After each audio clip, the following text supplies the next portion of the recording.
ৰাইজলৈ আমি এই কথাখিনি আগবঢ়াই দিব বিচাৰিছোঁ।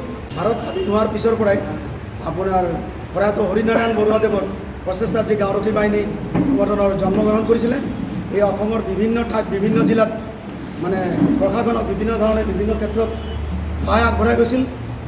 আৰু এই ক্ষেত্ৰত মানে আমাৰ বিভাগীয় কৰ্তৃপক্ষইও নুই কৰিব নোৱাৰিব। মই যেতিয়া মানে আপোনাৰ 1996 চনত যেতিয়া আপোনাৰ প্ৰথম গাঁওৰক্ষী বাহিনী কৰিছিলোঁ, তেতিয়া প্ৰথমতে মই 50 টকা মানে পাৰিশ্ৰমিক নহয়, একচুৱেলি পকেট মানি, এইটো কোনো মোৰ বেতন দৰমহা নাছিলে। তেতিয়াৰ পিছত মই 200 টকা পালোঁ। 200 টকাৰ পিছত আপোনাৰ 500 টকা পাইছিলোঁ। 500 টকাৰ পিছত আপোনাৰ 1500 টকা হ'ল। 1500 টকাৰ পৰা 2500 টকা হ'ল। এই 2500 টকাটো যেতিয়া পাইছিলোঁ আমি, তেতিয়া আমি সংগঠনৰ কাম কাজবোৰ কৰাত আমাৰ সুবিধা হৈছিলে। আমি গাঁওৰক্ষী বাহিনীয়ে মাহেকত কমপক্ষে 3খনমান মিটিং কৰিব লগা হয়। এখন আউটপোষ্ট লেভেলত কৰিব লগা হয়, এখন সদৰ লেভেলত কৰিবলগীয়া হয়, আৰু ওপৰত যে গাঁও ঘৰত যিবোৰ সৰু সভা যিবোৰ হাই কাজিয়া সৰু খানা যিবোৰ হেৰি হয়, পুলিচ প্ৰশাসনে আমাক কেতিয়াবা ৰাতি 2টা বজাত বিচাৰে, 4টা বজাত বিচাৰে, ৰাতি নাই দিন নাই, যেতিয়াই বিচাৰে আমি তেতিয়াই আমাৰ সমৰ্থ অনুযায়ী আমি তেখেতসকলক সহায় কৰি যাওঁ। গতিকে এই ক্ষেত্ৰত যেতিয়া আমি 500 বা 2500 বা 1500 টকা যেতিয়া পাইছিলোঁ, সেই টকাৰ সেই পকেট মানিকেইটাৰে আমি এখন সভা কৰিলে সেই সভাৰ মানে ৰাইজক ধৰক চাহ একাপ দিব পাৰোঁ, ষ্টেচনাৰী পেঞ্চিল কলম কাগজ আদি বহি বিভিন্ন ধৰণৰ খৰচত আমি খৰচ কৰিছিলোঁ। লগতে ধৰক কেতিয়াবা পহৰাৰ কাৰণে আমাক নিৰ্দেশনা দিয়ে বিভাগীয় কৰ্তৃপক্ষই।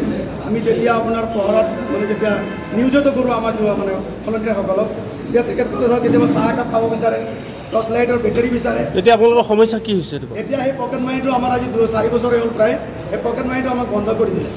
বন্ধ কৰি দিছে। বন্ধ কৰাৰ পিছত আমি 2 বছৰ 2.5 বছৰমান আমি একোৱেই নাপালোঁ। তাৰপিছতো আমি নিষ্ঠাভাৱে আমি কামখিনি পালন কৰি গৈ আছিলোঁ। কিন্তু মাজতে এনেকুৱা হ'ল, মানে এটা নিউজ পালোঁ আমাক 25জনীয়া প্ৰত্যেকখন কমিটিয়ে 25জনীয়া কমিটি দিব লাগে, আৰু তেওঁলোকৰ তেওঁলোকৰ বেংক ডিটেইল দিব লাগে, তেওঁৰ ডাটাখিনি দিব লাগে। আমি এইখিনি প্ৰশাসনক দিলোঁ। দিয়াৰ পিছত এই 25জনক 2500 টকাটো ভগাই দিলে। এতিয়া 2500 টকা দিছে। 25জন সদস্যক আমি ধন্যবাদ জনাইছোঁ। চৰকাৰক আমি ধন্যবাদ জনাইছোঁ। 2500টো এইটো আৰু 200 টকা দিয়ক, 500 টকা দিয়ক, 5000 দিয়ক, আমি ধন্যবাদ জনাম।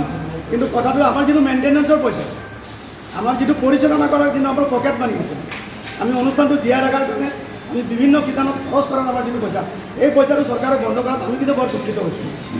আৰু যেতিয়াৰ পৰা এই পকেট মানিটো আমাৰ বন্ধ কৰি দিছে, তেতিয়াৰ পৰা চাইছে মানে আমাৰ সভাবোৰত এতিয়া মই নিজৰ বিডিপিৰ কথা কৈছোঁ, মোৰ সদৰ থানা বিডিপি আপুনি বিভাগীয় কৰ্তৃপক্ষক গ'লে গম পাব।